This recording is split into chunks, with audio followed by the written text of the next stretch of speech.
should have recording permissions available. If you don't, just send me a message, please, and I'll get to you. As always, if you have a question, please go ahead and raise your hand. With that, I'll go ahead and turn it over to Coach Rhule to get started. Thanks, Coach. Hey, I just wanted to take a brief second. Obviously, it's great to see all you guys and talk to you guys. I know it's been a while, and I hope everyone here is doing well. I just wanted to make sure on behalf of, me, my own family, our staff, extend our condolences after the tragedy that happened in Rock Hill. And hopefully everyone there knows that the Carolina Panthers organization is with them. So our hearts and our prayers are to the people affected and really everyone in the area. So with that, I'll see what questions you guys have. All right, let's go ahead and go to David Newton. Hey, Matt, I appreciate your thoughts on that. I was over in Rock Hill for a few days looking into that. Pretty tragic. As far as Darnold goes, I wanted to ask, you guys obviously thought a lot of him to go ahead and trade for him. His record at the Jets wasn't great. There are a lot of more failures and successes for highly drafted quarterbacks on their second stop. What makes Sam and his situation, you think, different? Well, I think the first thing in general is I look at every player on an individual basis. Sam or any other player's success has nothing to do with what's happened to other people in similar situations, right? It's going to come down to him. It's going to come down to the work that that he puts in, the situation that we have here. And so, we believe in Sam. We believe in his skill set. We believe in his approach. As you talk to people that know him, he's tough-minded, he's competitive, and we're really hopeful that this will be a great place for him, and this will be a tremendous time for him in his career. Let's go ahead and go to Nick Carboni. Matt, what physical skills still jump out to you when you watch Sam Darnold on tape, despite the documented struggles over the last 3 years? I think when you see his arm talent, his ability to, I don't think there's a game that you watch where he doesn't make a play that makes you say, oh, that, there it is. Can fit the ball into tight windows, can create with his feet. He moves around a ton. He creates plays with his legs, extends plays with his legs. And then you can just kind of see and feel his grittiness and his toughness. So I think his arm talent, his movement are a great fit for the players that we have here that he'll be playing with. Joe Person.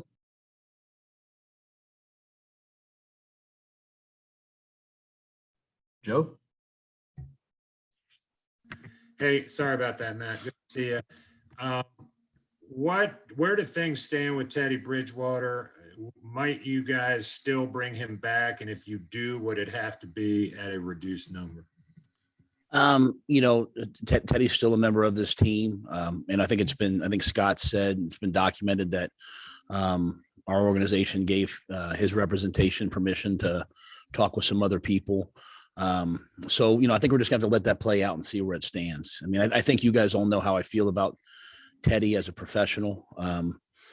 As a person, I believe that he can win as a quarterback in this league. I believe that he can move the ball and do good things. I believe that whatever situation he walks into, he's going to walk in with a great attitude. So, but in terms of what will happen, I honestly would have to say, we'll have to wait and see how things play out, over the coming weeks, for him and for us.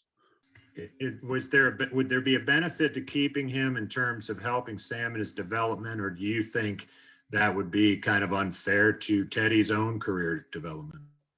I don't necessarily believe in unfair in professional sports. They are what they know. It is what it is. Things happen as they happen. That being said, I can't comment on hypotheticals really at this point. I just think it's kind of, we'll see how it plays out. The two good quarterbacks we're talking about, we'll see how things end up. Elena Getzenberg. Hey, Matt, good to see you. I was curious, when we talked to Scott last week, he kind of referenced that he wasn't in a place to say that Sam was the starter. I guess, how are you viewing the depth chart with him coming in? Obviously, with the Teddy situation kind of still in flux there. Yeah, I don't know that I could comment it, yet. Obviously, we brought Sam here because we think he can play at a really high level. So, I mean, that would be obvious. But, I literally just met him 10 minutes ago. I think so much has to play out over the off season. I amongst probably many people, I'm very hopeful that we'll have a true off season and OTAs and all those different things. So I don't know that I could say exactly where we are yet. I think that'll all play out, but we obviously do feel really good about Sam and what he has the potential to do. And then just quickly, I was curious, I know it's kind of been referenced that you spoke with Sam when you were involved in maybe the Jets job a couple of years ago. Just what conversations have you had with Sam prior to, meeting him today in person? I had that Zoom, Skype, whatever it would be, call with Sam as I went through that interview process for 15, 20 minutes, nothing of tremendous substance.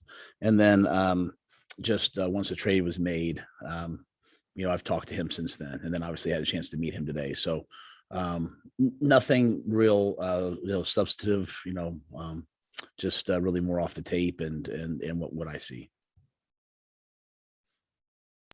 Josh Graham. Coach, a couple housekeeping things. Number one, have you been vaccinated yet, and do you plan to? I don't know if I'm. Should I say that? Yeah, man, I'm fine. I'm vaccinated. Yeah, I'm vaccinated. Yeah, and you mentioned the OTAs, and hopefully you're able to have a more conventional off season. What guidance have you guys been given by the league on that in relation to the draft and everything that you hope to have after that? And also, what are your thoughts on the 17-game schedule? I think that there's some protocols have been set forth in terms of the draft room, in terms of, whether you're vaccinated, whether people are vaccinated, not vaccinated. So I know we're making plans for the draft. I really enjoyed doing it from home last year, but I'm sure it'll be great to get in a room, with everyone here and grind out the draft. In terms of your first question, the off-season program, I always operate off of, as it is. Right now I'm planning to get started next Monday. If I get direction that, hey, that's virtual, or hey, that's canceled, or anything like that, I'll adapt. But last year I spent a lot of time worrying and projecting and trying to figure out what was what. And I realized pretty soon that all that was doing was, providing stress. So I'm prepared, our staff's prepared to start next Monday, the 19th. And if something changes, it changes, and, we'll adapt from there. And I don't have much of a feeling necessarily on the 17th game, other than, we're all playing it. It's another chance for us to go compete. So, obviously we're going to Houston. I'm always excited for a chance to play football. So, we'll attack it as it comes. Darren Gant. Matt, how would you describe acquiring Sam in terms of its impact on the 8th pick of the draft? Well, I just think, it frees us up to pick the best players available, fill potential needs. I think anytime you can get someone who's, 23, 24 years old, who was, the third pick in the draft just a few years ago. And, we're not giving up an early pick this year. We still have 7 picks because of our comp picks. So, we're still picking in every round. So I think it puts us in a real position. I think we drafted well last year, and to be quite honest, we need another really strong draft. So at the 8th position, we'll be flexible. We'll look to take the best player available. We'll continue to look at quarterbacks. I've been impressed going around and watching some of these guys throw. So we'll look at anything and everything. There is no, we're not locked into everything. And this week is our draft meeting week. We'll meet this entire week and really kind of set the board, the coaches and the scouts and Scott and me. And so we'll maybe have a little more clarity on the inside, but I think this trade allowed us to to bring in another quarterback player that we believe in, and at the same time, still have the 8th pick, still have the 39th pick, still have some pretty good, draft capital. Let's go to Jonathan Alexander, and then we'll go to Scott Fowler. Hey man, hope you're doing well. I'm curious, at what point did you all realize that you all needed to move in a different direction from Teddy as the starter? And where do you think things didn't work out? Yeah, I'm not going to speak anything, about Teddy. I mean, I just think Sam Darnold's a player that we like a lot. We liked a lot of as we studied him. I think it's our job each and every year to study every player that's, possibly going to be traded, that gets cut, that's a free agent, so as we did those things, some of us in the organization saw things in Sam that we really liked. And so this was a move to acquire a young player at 23, 24 years old, who we think has a ton of talent, and, really that being it. And if I could ask, before trading for Sam Darnold, did you feel like there was maybe perhaps a little more pressure to take a quarterback there at 8? No. I think our approach as an organization is always going to be to take the best player when you're picking in the top 10, which you don't want to do. I mean, it's just to take the best player available. I mean, which player will you look back at 3, 4, 5 years from now and say, hey, he's a potential Pro Bowler, he's a great player, you get a bunch of great players and you can figure everything else out around it. So we've done our homework on all the quarterbacks. We're still doing our homework on all the quarterbacks that are in this draft. And, we'll just continue to do that all the way through the draft. Hey, Matt, you're always really good on philosophical questions. So that's sort of what this is. Not speaking specifically so much right now about Sam Darnold or Teddy Bridgewater, but in general, the quarterback position. How important is it for a head coach to have that solved? I mean, how far can you go without having that solved? And it sounds like you've walked into a very interesting situation now for a couple of years in a row at QB, and obviously you're spending a lot of time on it. So just sort of philosophically the significance of solving the quarterback issue. Well, I think quarterback is an unbelievably important position. It's probably the most important position in the game of football. But I also believe that one man can't do it alone. I mean, there's been Hall of Fame quarterbacks and guys who are going to go to the Hall of Fame who've been to one Super Bowl, who've won one Super Bowl. So to me, you have to build a team around it. The coaches that I look up to, that I studied growing up, you look at Bill Parcells. I mean, he was able to win several different places with different quarterbacks. So, what we're trying to do is we're trying to build a team. We're trying to build an offense and a defense, and not mortgage the future for, maybe like one player. I mean, you look at the history of trading up. Is it good? Is it bad? Everyone has to decide that. So we recognize that quarterback play is really important, but, sometimes the narratives shift after the year. Like there were times this year where all anyone could say was, how come we're not getting any sacks? And then how come we can't get off the field on third down? Well, those were really, really, I think we played the Saints. We were 12, the Saints were 12 of 14 on third down, and we lost 27-24. So I still want to, be better on defense. I still want to be better up front on the offensive line. I still want to be better in the passing game. So this is it's a hot topic at a lot of different places. But when you go back and look at the Super Bowl winners and Super Bowl participants, a lot of different quarterbacks have taken teams to that place, which is our ultimate goal.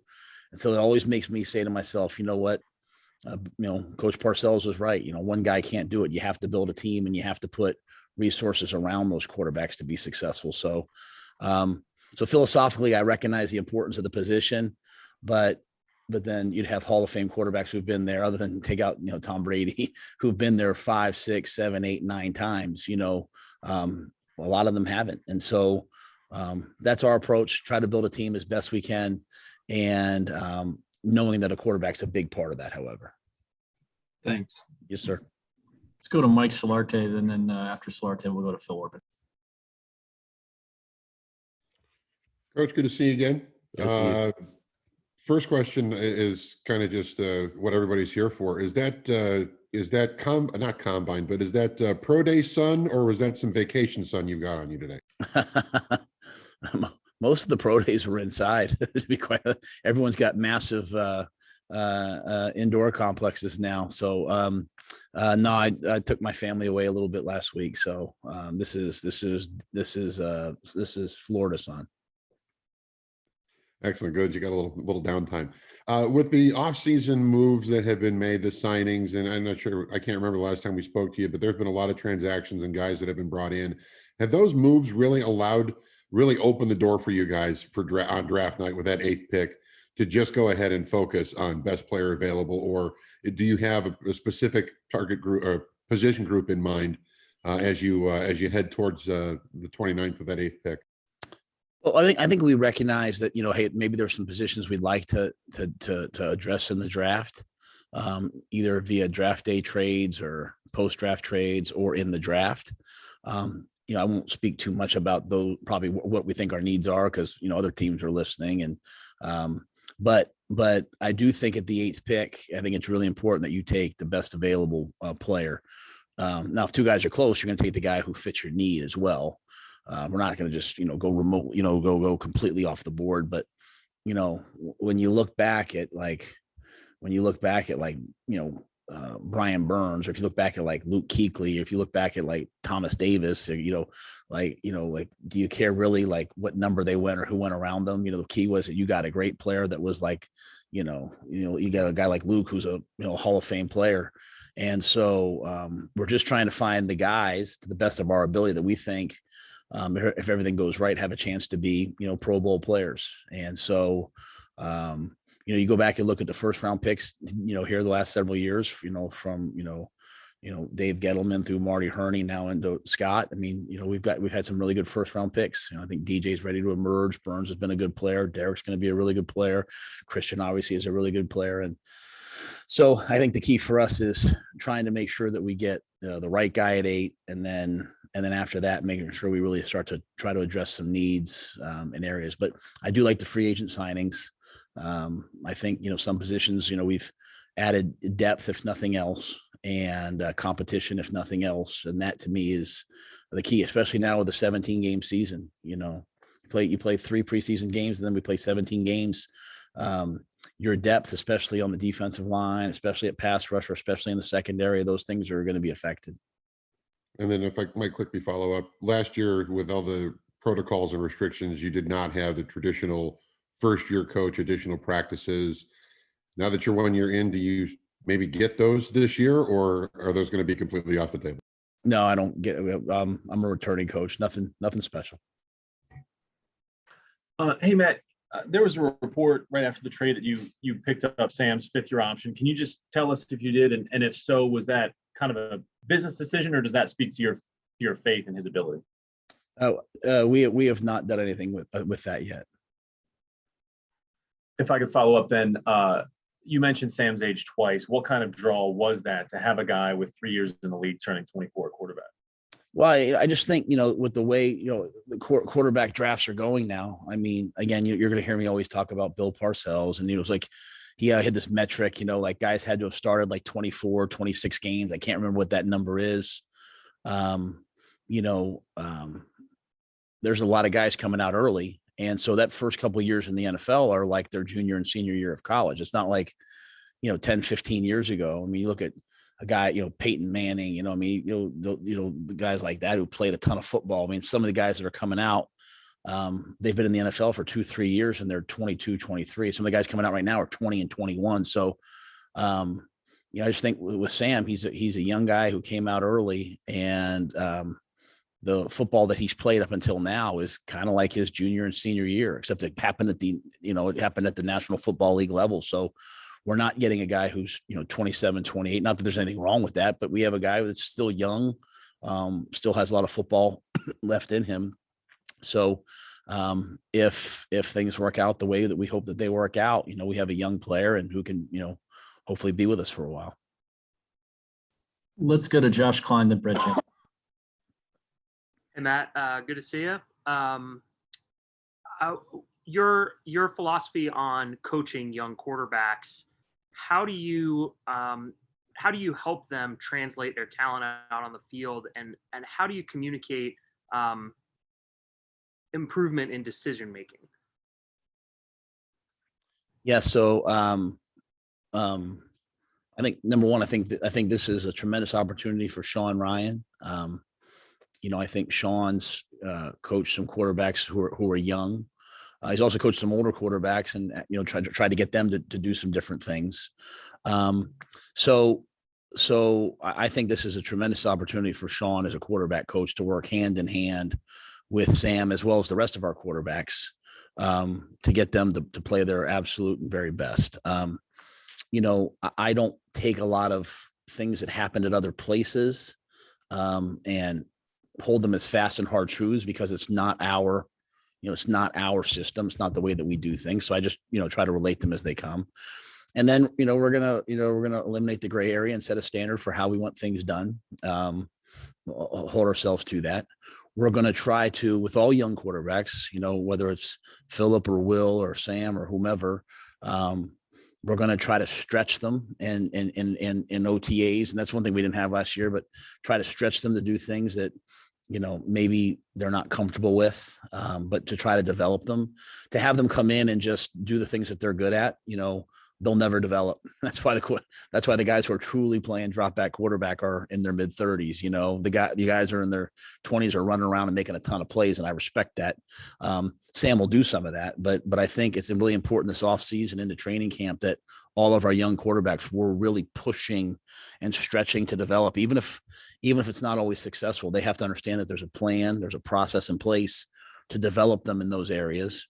And then as we head to the season, we'll find the things that our quarterbacks are all good with, and then try to focus on those and continue to try to develop those things. So I think that those are the keys. I think having a great quarterback coach is key. I think having, guys like Robbie and DJ and going out and getting Dan Arnold and Ian Thomas and Christian, I think those things are key, obviously. And then just having sort of a scaffold approach where when we master one thing, we keep stretching our boundaries and get better. So if we do those things, and that's really true at every position, but if we do those things at the quarterback position, we can excel the development of a quarterback as opposed to just kind of keeping them in a box. Hey, Matt, good seeing you again. I'm curious, part of the narrative, at least with the media side, when you guys brought in Teddy last year, was that he understood Joe Brady's offense. He was at least familiar with Joe Brady from their time together with New Orleans. When you looked at Sam and studied all the tape of Sam, was there something that stood out and said, you know what, we think he's going to be a really good fit with our offense? Or is your philosophy generally will adapt to the quarterback as opposed to having the quarterback adapt to us? Yeah, I mean, I think all good coaches, I think all good, offensive coordinators, defensive coordinators take advantage. Obviously you're trying to draft to your system, but take advantage of the things that you're good at. And that's week to week, even with the matchups that you have. I mean, I thought Phil did a tremendous job last year of, I've got this guy Burns, I've got this guy Chin. How can I utilize them? Not force them just to play one position because Phil's saying, hey, this is my system, but trying to utilize them. And I think you saw Joe do that last year with, Curtis. He wasn't just a receiver, he used Curtis all over the field. So I hope that our coordinators, offense, defense, and special teams will always say to themselves, hey, what do our guys do well? And then tailor what we do, around that. Guys, we're up against it, so let's get two quick ones to finish up. Will Kunkel first, and then finish off with Vincent Richardson. Hey, Matt, quickly, have you seen a difference, or what's the biggest difference between Marty and Scott in their draft prep? I haven't done enough draft prep. This is our week to work together. Marty was a true professional. I love everything about Marty Herney, and Scott's been awesome to work with so far. So, I think both guys are great at what they do, and got through free agency with Scott. Samir, who does our salary cap, I thought did an awesome job of maximizing every dollar. Pat Stewart, all the guys here in our personnel department. I think this will be a good week for us draft wise. And then how's Christian doing? Any doubts with him being ready for camp? 100%? You probably have to ask him. I have no doubts, but in terms of, if he has anything, nothing that I know of. He seems, this is the dead period. So, he's off doing whatever he does. I'll know, more on the 19th, but nothing that I ever heard. Hey, Matt, just going back to some of the free agents a little bit, like a lot of the guys you've signed have been on multi-year deals, which kind of goes a bit against the trend of the NFL as a whole this offseason. Could you talk a little about the importance of getting guys on multiple year contracts and whether that's been a bit of a sticking point at times this offseason? Well, the multi-year deal allowed us to lessen the impact of the salary cap this year. You know what I'm saying? So, if we can get a guy on a 2-year deal, and even if we have to add a voidable or two in, it just allowed us to shrink their number for this year and move forward. So I think Samir's done a great job of doing that. In terms of the rest of the league, I mean, I saw, I don't know the numbers in terms of who's done what, but I think a lot of teams this year had to use voidables, had to use a lot of different techniques to be able to get under the cap. We're still carrying some dead money. So, again, I think Samir did a great job, but there's a lot of players that we think have good years left in them. That's why we did multiple year deals, but at the same time, a lot of this was about us maximizing the limited cap space we had to be able to get, a bunch of guys in. Great, Coach. Thanks so much for taking the time. All right. Thank you.